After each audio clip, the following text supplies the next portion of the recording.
Chapter 25. The Silence of Screams. Seeing her there, I knew she was gone.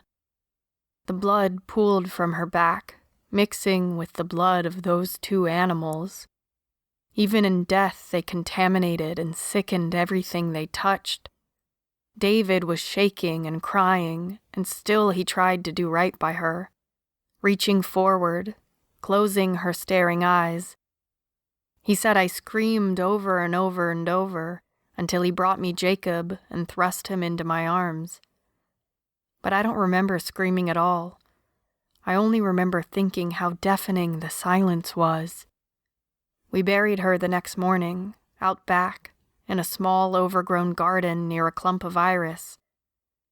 I remember there was a creek nearby. David found a large limestone slab and shoved it at the head of the mound. We didn't bury the others. To hell with them. Jess's journal. The first sound that David heard through his tortured and ringing eardrums were Jess's screams. They were wordless, horrifying keens of despair as she clutched Aaron's hand and rocked back and forth. Blood covered both of them and pooled on the floor.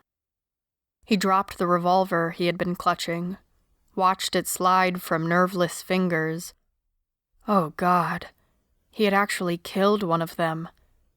But he'd been too late. The second one, the dark-haired, greasy one, had gotten a shot off straight into Aaron before Jess had come running and dropped him with 2 quick shots. Aaron's eyes were open still, staring, and she had a slightly bewildered look on her face. For a moment he had wondered if there was a chance she would be okay, that she would recover.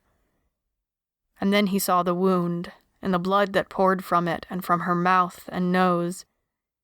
Tears came then, as he stared at her, watched her try to speak, choke, and weakly spit out a mouthful of blood.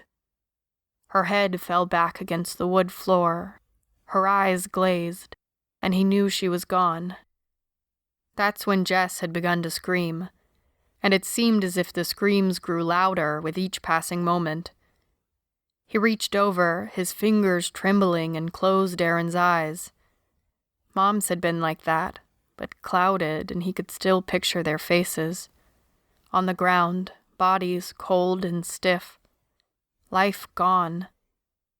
He was too shell-shocked, terrified by what he had done and how this had gone so wrong, to think any longer. He just sat and cried while Jess screamed over and over and over. Minutes, what seemed like hours, went by and the shadows had darkened. Night was almost upon them. He came to his senses, got up, and walked out of the farmhouse and into the field to find Tina and the baby. He didn't have to go far. Jacob's shrieks of hunger and fear were like a beacon. He found Jacob and Tina huddled near a fallen tree.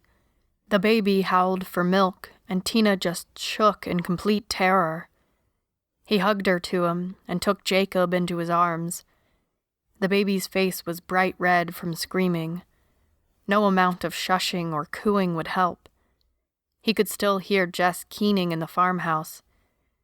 Aaron was dead. Why had he wanted to explore the shed in the farmhouse? Why? Quincy had stayed with them all the way back to the farmhouse.